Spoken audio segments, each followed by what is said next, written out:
Welcome to Happily Ever After, the podcast that talks about the mysterious world of divorce and uncoupling and living happily ever after heartbreak. I am your host, Hannah Harvey. I am a writer and an award-winning parenting blogger at mumsdays.com. That's mumsdays.com. It would make my day if you could subscribe and leave a review so more people can find this podcast. I would also love to hear from you, so contact me through Instagram at hharveyWrites with your stories of divorce and heartbreak, any thoughts that you might have on the episode, or even questions you may want answering. You can find all the details from this episode in the show notes. Hello and welcome to this episode of Happily Ever After with me, Hannah Harvey. Today we are talking about single motherhood, and I've probably been a bit unsure about sharing this one, but lots of people ask me, I guess, but it's two sides of the same coin really, but how do I cope with the kids when I'm on my own, but also what do I do when I haven't got them? And I think this is quite a funny one because I know a lot of mums who are still, happily married, who regularly have to cope single-handed with children because their other halves are working away, working long hours, that kind of thing. And it's really tough. And honestly, at times, I think it's actually been harder when I've had another half kind of looking after them as well. They'll want to come home, they've been working all day, want their tea, that kind of thing. And I've been at work myself, done a lot of driving, sorted the kids. And let's say it's sort of putting me off ever settling down in that traditional sense again, because I do think parenting in general is very, very hard. But at least I'm now in the fortunate situation where I get a lot of time to myself as well. So because everything's now sorted with the divorce, we're on the other side of it. Things are amicable with my ex, or my children's dad, I should say. So I basically have the children half the time. So that means half the time my house is utter chaos. And then the other half of the time it is eerily quiet.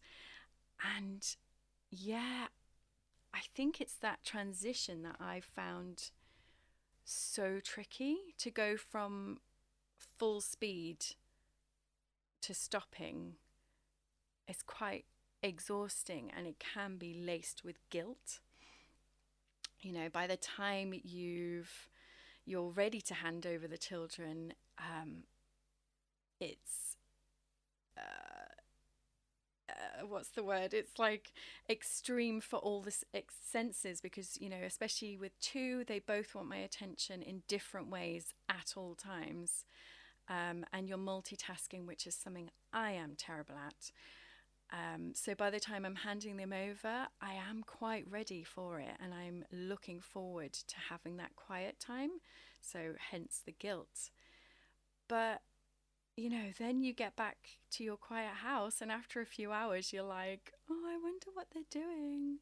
I wonder if they're happy and okay. And you can find yourself crying over a picture of them or something, even though hours before you were ready to say cheerio for a little while. So in terms of the time on my own, as I said, I'm really not very good at multitasking. I like to do one thing well. That used to be my motto when I had a baby, was like, do one thing well today, and then I'd feel like I'd succeeded with the day. In addition to keeping the baby alive and yourself and that kind of thing. So being not good at multitasking means that I really relish my alone time. And I've always needed a lot of space to kind of think and dream and write. And it's the thing that I find most rewarding from my work, in inverted commas, from that point of view. It's that time to play and be creative and connect with other people, and really spend time exploring my thoughts and writing them down. That's why I loved blogging so much, because it would almost be a way of helping me think and work out what I thought of the stuff that was going around me. And I I can't have that when I'm looking after the children, because they really need my attention. And you're doing all the other jobs, the cleaning, the cooking, the uh, you know packing bags, tidying, all that stuff. I kind of leave that for when I've got them, so that when I don't have them, I can really focus on the things that feed my creative soul, so, as it were.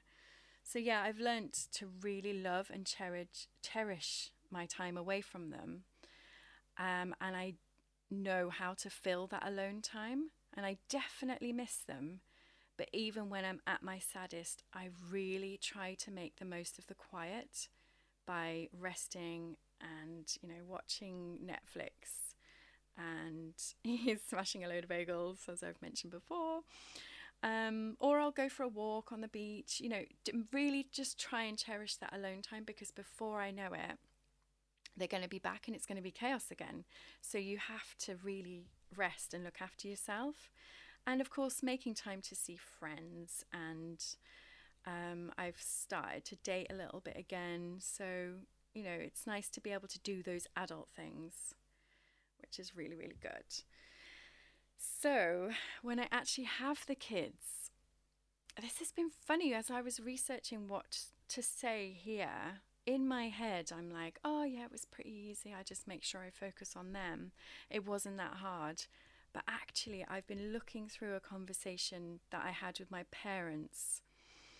Like, we had a Facebook group, and every now and again I'd write to them and be like, oh my God, this is terrible. And I'd kind of forgotten how bad it actually was at times, because obviously I was going through my own heartbreak and grief and overwhelm from the end of the relationship. But I'd forgotten how much it had affected the children as well. Not so much my little one, who was 18 months at the time, but my son was, I think he just turned 8. And I've found this excerpt from something that I sent them in January, about, I think that would make it about 6 months after we'd split up. And I've written, Ruben's meltdowns yesterday were off the charts. Hoping he's feeling a bit happier by the time they start back, brackets next week. Low point last night was after banging my elbow, I sat on the floor in the kitchen crying, surrounded by dried pasta that Nancy had thrown everywhere while Ruben was upset. Everything is much calmer today. My God, I could cry reading that. I remember it so well, but I'd completely forgotten it and put it out of my head. But yeah, that was a really, really, really tough time. And there was something that my mum said about, the month before I'd written that, which really helped me so much with this. It was almost like permission. So basically, it was December the 5th, and I had just found out that my ex had started seeing somebody else. And I wrote a long, heartbroken message to my parents, kind of saying, oh, just heartbroken stuff. But the main thing that stuck out from a parenting point of view was this. I said, I'm really struggling at the moment. I feel like a terrible mum for it too. I'm really short-tempered and I've got no interest in anything. And my mum's reply is like, it was honestly, it just felt like the perfect response, because I wasn't sure at that stage whether they fully understood why I'd even left. And I was always second guessing what they were thinking and needing their approval almost. So my mum's reply was, our heart breaks for you and for all the things you've lost. Being a single parent is so difficult, but you are doing amazingly. You've made the right decision, and things will get easier as you go through the stages of bereavement. You've made a lovely home for them, and you must stop worrying about being a bad mum. You are keeping things going. They know they are loved, and that is enough for now. There will come a time when you enjoy being their mum again, but for now, it's enough to just do the essentials. That changed everything for me, I think, reading that. And just hearing that they understood where I was coming from. And do you know what? I think all mums should hear that. Like, even when you have a newborn, that's the kind of thing that you need to hear. Because there are times when it's just not fun. And then there's other times, well, you need to keep the faith that there is going to come a time when you do really enjoy it and you love being with them. And I'm in that place now where I can just hang out with them and absolutely love being with them and take the pressure off. Like, nothing needs to be perfect. It just needs to be good enough. And that's all that counts when you're a kid, is knowing that your parents are there and that they're there for you and that they're trying to do the very best they can. And, you know, there are still times now when my son will come home and he will lay into me because he's just had a bit of a crap day. But I understand that he's having to keep it together everywhere else. Like, he's having to be the good boy at school. He's having to, you know, just do life stuff. And sometimes you want to come home and have a bit of a tantrum. And it's not taking those moments personally and just allowing them, I guess, to express themselves in that way and not hold a grudge afterwards. That was a real learning curve.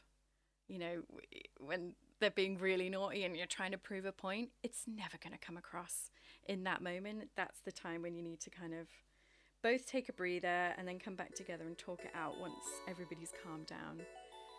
But yeah, for now, it's enough just to do the essentials. I would love to invite you to join the Happily Ever After community. We now have a closed Facebook group where we talk about all things post-separation, support each other, and it's just a great place to ask questions, talk about how you're feeling, and to move away from the dreaded isolation that divorce and separation can cause. Within this group is a monthly live Q&A session with me and often an expert guest. And they are so much fun. We basically all get together and you can ask your specific questions live, or you can send them in advance and I'll get them answered. And as we move into the winter months, I'm also going to be introducing a free forest yoga class with meditation, which you can either do live with me or just watch back later. So if this sounds like something you would like to join, please head to hannahharvey.uk/community and sign up for the newsletter. I will send you an invite to the Facebook community and also keep you up to date with any news such as the live Q&As and the next yoga.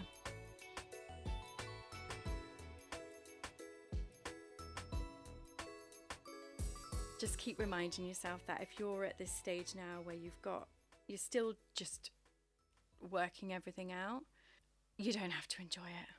And one of the things that actually really kept us going last year when things were quite tough was having something that we all enjoyed doing together.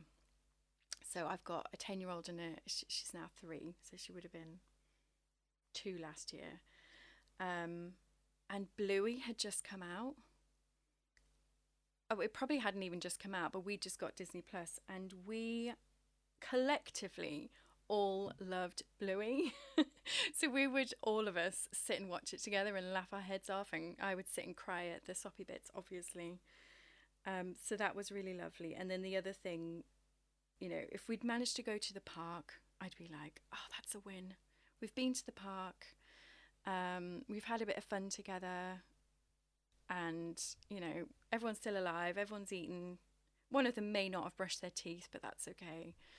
And then I would just go to bed when they did. That's it. The key to life: get plenty of sleep, because everything feels better after a good night's sleep. Okay, have a great week, and I will see you next time for another episode of Happily Ever After with me, Hannah Harvey. I would be forever in your debt if you could leave a review and subscribe, as this helps more people find our podcast. And of course, if you have a friend who might enjoy this episode, please do recommend they listen too. For anything else, thoughts on this episode, or questions for future episodes, you can get in touch with me either through Instagram at hharveywrites or by my website hannahharvey.com.